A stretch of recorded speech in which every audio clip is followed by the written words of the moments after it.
Hello and welcome to a new series. In the series we're going to talk about makeFX, also known as non-strict tracing.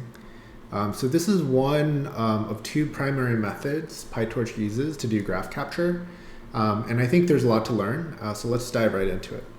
So to best understand makeFX, let's look at a simple program that uses makeFX. So here we have a very basic Python function which takes in two tensors. We do a x.add underscore, which is an in-place operation, meaning we're going to add 100 to each of x's elements in place. And then we're going to add x and y together, and then we're going to concatenate the result twice. We create some example inputs x and y. We set the tracing mode to real. This is the default, so you don't actually have to do it, but I just put it here to be more explicit.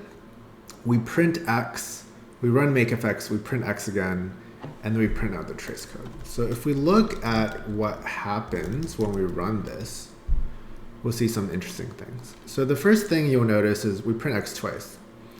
And when we print x twice, you'll notice that the elements are actually added by 100.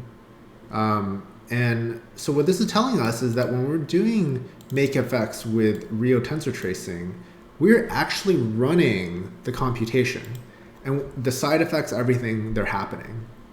So that's interesting, and it'll be also interesting in this next section when we talk about fake modes.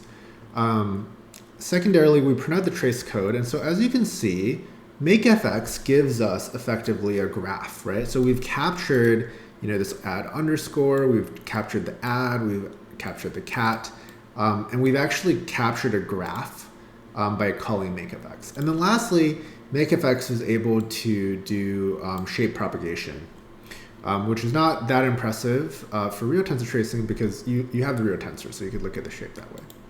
So now let's go to fake tracing mode. So when we do fake tracing mode, you'll notice a couple of things. So now we no longer have the side effects.